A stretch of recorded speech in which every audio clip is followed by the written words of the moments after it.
గురుబ్రహ్మ ప్రేక్షకులకు నమస్కారం అండి. ఈ వీడియోలో 2026 సంవత్సరం ఫిబ్రవరి మాసంలో ధనస్సు రాశిలో జన్మించిన వారికి ఈ మాస ఫలితాలు అనేవి ఎలా ఉండబోతున్నాయో వివరిస్తాను. శ్రీ కనక మహాలక్ష్మి జ్యోతిష్యాలయం. మీరు ఇప్పుడు వరకు ఎక్కడెక్కడో జ్యోతిష్యం చేపించుకుని నిరాశ చెంది ఉన్నారా? అయితే ఒక్కసారి గురువు గారికి ఫోన్ కాల్ చేసి చూడండి. ప్రేమ, పెళ్లి, ఉద్యోగం, రాజకీయం, విదేశీ ప్రయాణం, ధనం నిలకడగా లేకపోవటం, భార్యాభర్తల మధ్య గొడవలు, ఆస్తి తగాదాలు, అప్పుల బాధలు, స్త్రీ పురుషుల ఎలాంటి గుత సమస్యలకైనా ఎటువంటి సమస్యలకైనా ఒక్క రోజులోనే పరిష్కారం చూపుతారు. వీరి ఫోన్ నంబర్ 9573058625. మెయిన్ గా ధనుసు రాశిలో జన్మించిన వారికి అత్యంత అనుకూలించేటువంటి అంశం ఏంటంటే, ఎవరికైతే వివాహం అయిందో దంపతుల మధ్య అన్యోన్యత అనేది పెరుగుతుంది. దానికి గల కారణం దేవగురువైనటువంటి బృహస్పతి సప్తమ స్థానంలో అంటే వివాహ స్థానంలో 7వ ఇంట్లో ఉండటం. గతంలో మీకు మీ భర్తకి కానీ లేదా మీకు మీ భార్యకు అంటే మీ జీవిత భాగస్వామికి మధ్య ఎటువంటి చిన్న అపార్థాలున్నా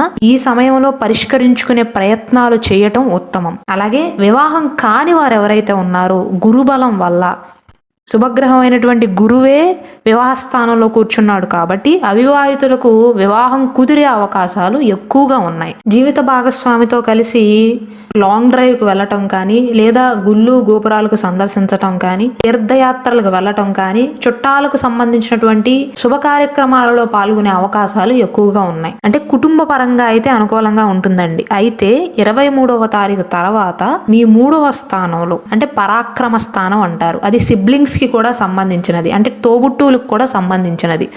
అందులో అంగారక యోగం అనేది ఏర్పడుతుంది. అంటే కుజ రాహువుల యొక్క కలయిక వల్ల ఈ నెల చివరిలో 23వ తారీఖు తర్వాత మీకు గనక తోబుట్టువులు ఉన్నట్లయితే అక్క కావచ్చు, తమ్ముడు కావచ్చు, చెల్లి కావచ్చు, అన్నయ్య కావచ్చు, వారితో మనస్పర్ధలు వచ్చే అవకాశాలు ఉన్నాయి, ముఖ్యంగా మీకు వివాహం అయితే. కాబట్టి మీ తోబుట్టులతో మాట్లాడేటప్పుడు మంచి పదాలను ఎంచుకోవటం మంచిది, తోలనాడి మాట్లాడటం మంచిది కాదు. ఒకవేళ అవతల వారు మిమ్మల్ని ఏమైనా అన్నా సంయమనాన్ని వహించటం మంచిదండి. ఈ సమయంలో వారితో గొడవలు పెట్టుకోవటం మంచిది కాదు.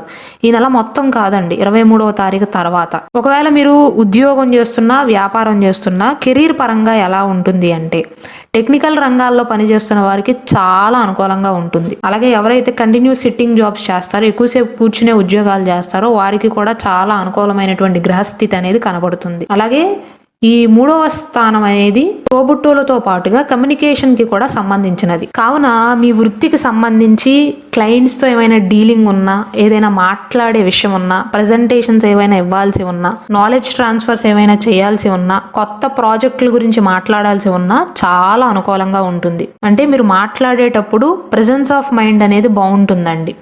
పైగా ఈ మాసంలో పంచగ్రహ కూటమి జరగబోతుంది మీ పరాక్రమ స్థానంలో, అంటే మీ రాశి నుండి 3వ ఇంట్లో. కుజుడు ఉచ్చ స్థానంలో ఉంటాడు కాబట్టి 23వ తారీఖు ముందు వరకు మీలో ధైర్య సాహసాలు అనేవి పెరుగుతాయండి.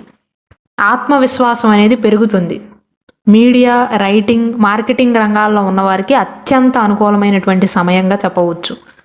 అయితే మీకు డౌట్ రావచ్చండి, ప్రజెంట్ ధనుసు రాశి వారికి అర్ధాష్టమ శని జరుగుతుంది కదండి, అంటే శని 4వ ఇంట్లో అంటే మాతృస్థానంలో ఉన్నాడు కదా, తల్లిగారికి సంబంధించి అనుకూలతలు ఉంటాయా ప్రతికూలతలు ఉంటాయా అని చాలా మంది అడుగుతారు. ముఖ్యంగా తల్లిగారి ఆరోగ్యం విషయంలో మాత్రం కాస్త ఆందోళన ఉండవచ్చు. అయితే మీ వివాహ ప్రయత్నాలకు మాత్రం చాలా అనుకూలమండి. గురువు మిథున రాశిలో ఉన్నాడు, దీనివల్ల వివాహ ప్రయత్నాలు అనేవి ఫలిస్తాయి. అలాగే వ్యాపార భాగస్వామ్యాల కోసం ఎవరైతే ప్రయత్నాలు చేస్తున్నారో, అంటే జాయింట్ వెంచర్లు కానీ జాయింట్ వ్యాపారాలు కానీ ఎవరైతే ప్రారంభిద్దాము అనుకుంటున్నారో వారికి కూడా మంచి లాభాలు ఉంటాయి, మంచి ఫలితాలు ఉంటాయి, కొత్త భాగస్వామ్యాలు కుదురుతాయి.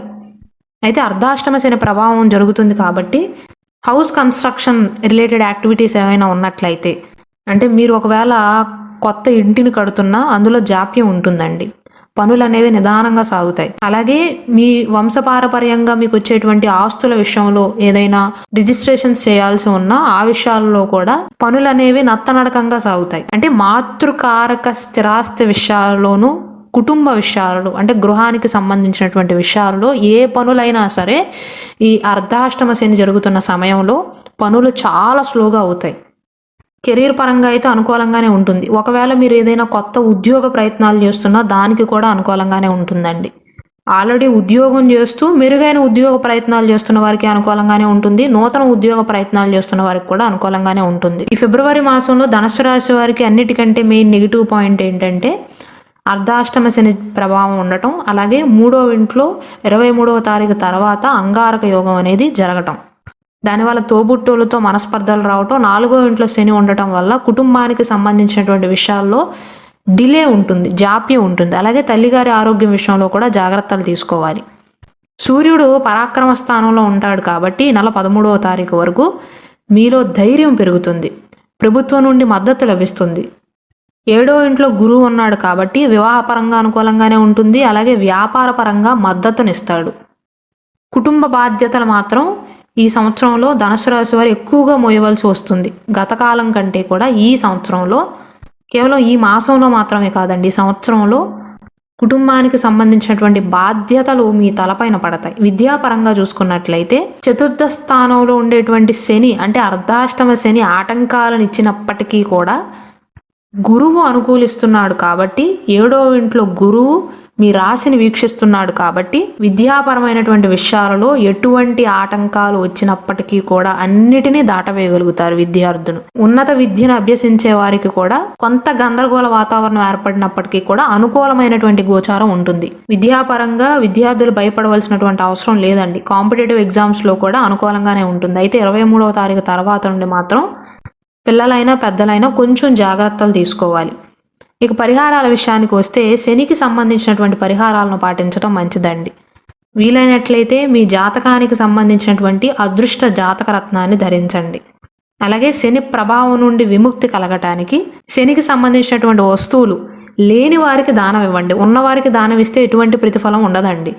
ఎవరికైతే ఉపయోగమో, ఎవరైతే తొడుక్కోగలుగుతారో, ఉదాహరణకు మీరు నల్ల వస్త్రాలను దానంగా ఇచ్చారనుకోండి, మేము ఇచ్చాము వాళ్ళు తీసుకున్నారంటే అయిపోదు, వాళ్ళు వాడుకోగలగాలి, వారికి అవసరం ఉండాలి, అది దానం అవుతుంది. మీ ఇంట్లో వృద్ధులు కనుక ఉన్నట్లయితే లేదా మీ తల్లిగారికి సేవలు చేయటం వల్ల కూడా శని శాంతిస్తాడు.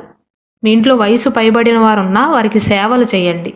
నల్ల నువ్వులను కానీ, నల్ల వస్తువులను కానీ, నల్ల వస్త్రాలను అంటే బట్టలను ఎవరికైనా దానంగా ఇవ్వటం వల్ల కూడా శని ప్రభావం అనేది కాస్త తగ్గుతుంది. శ్రీ కనక మహాలక్ష్మి జ్యోతిష్యాలయం. మీరు ఇప్పుడు వరకు ఎక్కడెక్కడో జ్యోతిష్యం చేపించుకుని నిరాశ చెంది ఉన్నారా? అయితే ఒక్కసారి గురువు గారికి ఫోన్ కాల్ చేసి చూడండి. ప్రేమ, పెళ్లి, ఉద్యోగం, రాజకీయం, విదేశీ ప్రయాణం, ధనం నిలకడగా లేకపోవటం, భార్యాభర్తల మధ్య గొడవలు, ఆస్తి తగాదాలు, అప్పుల బాధలు, స్త్రీ పురుషుల ఎలాంటి గుత సమస్యలకైనా, ఎటువంటి సమస్యలకైనా ఒక్క రోజులోనే పరిష్కారం చూపుతారు. వీరి ఫోన్ నంబర్ 9573058625.